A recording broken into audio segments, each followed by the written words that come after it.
ನಮಸ್ಕಾರ ಸ್ನೇಹಿತರೆ, ಸ್ನೇಹಲೋಕ ಚಾನಲ್ಗೆ ನಿಮ್ಮೆಲ್ಲರಿಗೂ ಸ್ವಾಗತ. ಸ್ನೇಹಿತರೆ, ಈ ಬಾರಿ ಅಂದರೆ 2026ರಲ್ಲಿ ಚೈತ್ರ ಹುಣ್ಣಿಮೆ ಯಾವ ದಿನ ಬಂದಿದೆ, ಹುಣ್ಣಿಮೆ ತಿಥಿ ಯಾವಾಗ ಪ್ರಾರಂಭವಾಗುತ್ತದೆ, ಯಾವಾಗ ಅಂತ್ಯವಾಗುತ್ತದೆ, ಈ ಹುಣ್ಣಿಮೆಯ ಮಹತ್ವವೇನು, ಪೂಜಾ ಸಮಯ ಏನು, ಈ ಎಲ್ಲ ಮಾಹಿತಿಯನ್ನು ಇವತ್ತಿನ ಈ ವಿಡಿಯೋದಲ್ಲಿ ತಿಳಿಯೋಣ ಸ್ನೇಹಿತರೆ. ಅದಕ್ಕಿಂತ ಮುಂಚೆ ನೀವು ಇನ್ನೂ ನನ್ನ ಚಾನಲ್ನ ಸಬ್ಸ್ಕ್ರೈಬ್ ಮಾಡ್ಕೊಂಡಿಲ್ಲ ಅಂದರೆ ದಯವಿಟ್ಟು ಸಬ್ಸ್ಕ್ರೈಬ್ ಮಾಡ್ಕೊಳ್ಳಿ, ತಪ್ಪದೆ ಬೆಲ್ಲೈಕನನ್ನು ಕೂಡ ಕ್ಲಿಕ್ ಮಾಡಿ. ನಮ್ಮ ಸನಾತನ ಧರ್ಮದಲ್ಲಿ ಪ್ರತಿ ಹುಣ್ಣಿಮೆಯ ದಿನವೂ ತುಂಬ ವಿಶೇಷವಾದ ಮಹತ್ವವನ್ನು ಹೊಂದಿದೆ. ಆದರೆ ಚೈತ್ರ ಮಾಸದ ಹುಣ್ಣಿಮೆಯು ಅತ್ಯಂತ ಪವಿತ್ರ ಮತ್ತು ಪುಣ್ಯವೆಂದು ಪರಿಗಣಿಸಲಾಗುತ್ತದೆ. ಈ ದಿನ ಭಗವಾನ್ ಹನುಮಂತನು ಜನಿಸಿದನು ಎಂಬ ನಂಬಿಕೆ ಕೂಡ ಇದೆ. ಈ ದಿನ ಪವಿತ್ರ ನದಿಯಲ್ಲಿ ಸ್ನಾನ ಮಾಡುವುದು ಅಥವಾ ಸರೋವರದಲ್ಲಿ ಸ್ನಾನ ಮಾಡುವುದು ಅತ್ಯಂತ ಶುಭವೆಂದು ಹೇಳಲಾಗುತ್ತದೆ. ಹುಣ್ಣಿಮೆಯ ದಿನದಂದು ವಿಷ್ಣು ಮತ್ತು ಲಕ್ಷ್ಮೀದೇವಿಯನ್ನು ಸಹ ಪೂಜಿಸುತ್ತಾರೆ. ಸತ್ಯನಾರಾಯಣ ಸ್ವಾಮಿಯ ವ್ರತವನ್ನು ಕೂಡ ಆಚರಣೆ ಮಾಡುತ್ತಾರೆ. ಈ ದಿನ ಹನುಮನು ಹುಟ್ಟಿರುವುದರಿಂದ ಹನುಮ ಜಯಂತಿಯನ್ನು ಇದೇ ದಿನ ಆಚರಿಸುತ್ತಾರೆ. ಹಾಗೆ ಹನುಮನ ಪೂಜೆಯನ್ನು ಮಾಡುತ್ತಾರೆ. ಅಂತಹ ವಿಶೇಷವಾದ ಚೈತ್ರ ಹುಣ್ಣಿಮೆ ಯಾವಾಗ ಬಂದಿದೆ ಎಂಬ ಮಾಹಿತಿಯನ್ನು ಈಗ ತಿಳಿಯೋಣ. ಸ್ನೇಹಿತರೆ, ಈ ಬಾರಿ ಚೈತ್ರ ಹುಣ್ಣಿಮೆಯು ಏಪ್ರಿಲ್ 2ನೇ ತಾರೀಕು ಗುರುವಾರದಂದು ಬಂದಿದೆ.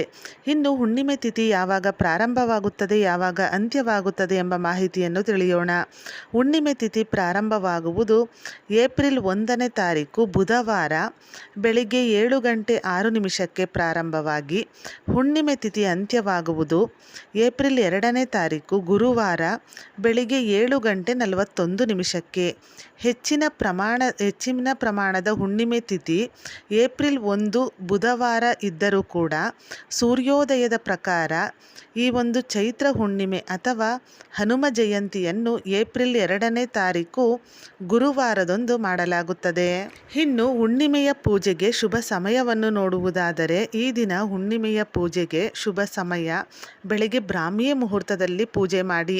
ಏಕೆಂದರೆ ಬೆಳಗ್ಗೆ 7:41 ಹುಣ್ಣಿಮೆಯ ತಿಥಿ ಮುಕ್ತಾಯ ಆಗೋದ್ರಿಂದ ಹುಣ್ಣಿಮೆಯ ತಿಥಿಯಲ್ಲಿ ಪೂಜೆ ಮಾಡಬೇಕು ಎನ್ನುವವರು ಬೆಳಗ್ಗೆ ಬ್ರಾಹ್ಮಿ ಮುಹೂರ್ತದಲ್ಲಿ ಪೂಜೆ ಮಾಡಿ.